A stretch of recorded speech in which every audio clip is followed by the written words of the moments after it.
আমাদের এই যে লাল রঙের মেরুন কালারের যে কলার চারা রোপণ করছিলাম আমরা গত বছরে, সেই চারায় হচ্ছে কলা ধরেছে। এর আগেও দেখাইছিলাম কলার মোচা যখন বের হয়েছে। এই মেরুন রঙের কলাগুলো বড় হয়ে গেছে, পরিপক্ক হয়েছে। এগুলো এখন হচ্ছে আমরা কেটে ফেলবো, কেটে ঘরে রেখে দিলে এটা পেকে যাবে। কত চমৎকার সাইজ হয়েছে এবং কোয়ালিটি খুব সুন্দর হয়েছে, মানে সবগুলো কলাই প্রায় একই সাইজের, দেখতে খুব ভালো লাগতেছে। কলা গাছ হচ্ছে একবারই ফল দেয়, একবার ফল দেওয়ার পরে গাছটা হচ্ছে মারা যায়। তো এই জন্য এই গাছটাই আমাদের কেটে ফেলতে হবে।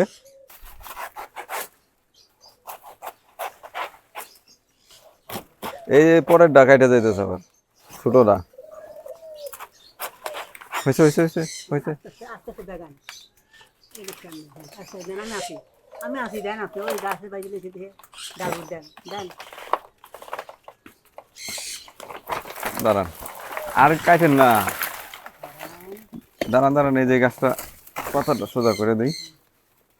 হ্যাঁ হয়েছে, আস্তে আস্তে নিচে করেন, পুরা নামায়েন না, মাটিতে ঠেকায়েন না। হ্যাঁ হয়েছে হয়েছে হয়েছে। মাশাআল্লাহ, খুব ভালো লাগতেছে দেখে। তো অনেকে আবার প্রশ্ন করবেন যে এই কলার প্রজাতির নাম কি। এটা হচ্ছে অগ্নিশ্বর কলা বলা হয়। এটার কালারই এরকম হয়, গাছের কালারও হচ্ছে গিয়ে একটু মেরুন টাইপের হয়, আর কলার কালারও মেরুন টাইপের। এটা আরও মেরুন ছিল, একদম পরিপক্কর দিকে হইলে এরকম গ্রিন গ্রিন একটা ভাব চলে আসে। আবার পাকলে এই মেরুন হবে, এই মেরুনটা আরও ডার্ক হবে পাকলে।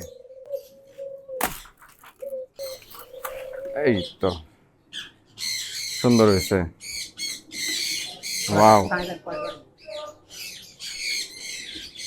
এই দেখেন অনেকগুলো কলা হয়েছে মাশাআল্লাহ। নিজে উৎপাদন করার আনন্দটাই অন্যরকম।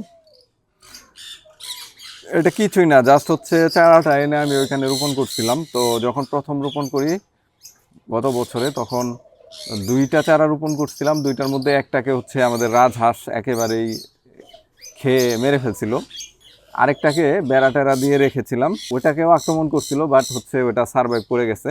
তো ফাইনালি কিন্তু ওইটাতে এত চমৎকার কলা হইলো। আর এখন কিন্তু অনেকগুলো চারা হয়ে গেছে ওইটার পাশ দিয়ে। তো আমরা এই একটা কাটলাম, এটার পাশের থেকে যে আরেকটা সাকার বের হয়েছে, বড় হয়েছে, সেটা থেকেও আশা করি যে কলার এরকম ছড়িয়ে আসবে। আশা করি এখন সারা বছরই মাঝে মাঝেই এরকম বড় বড় কলার ছড়ি আমরা পাবো এখান থেকে। এটাকে আমরা এখন ঘরে রেখে দেব, ঘরে রাখলে পেকে যাবে। পাকার পরে কালারটা কেমন হয় সেটা আপনাদের দেখানোর চেষ্টা করবো ইনশাল্লাহ।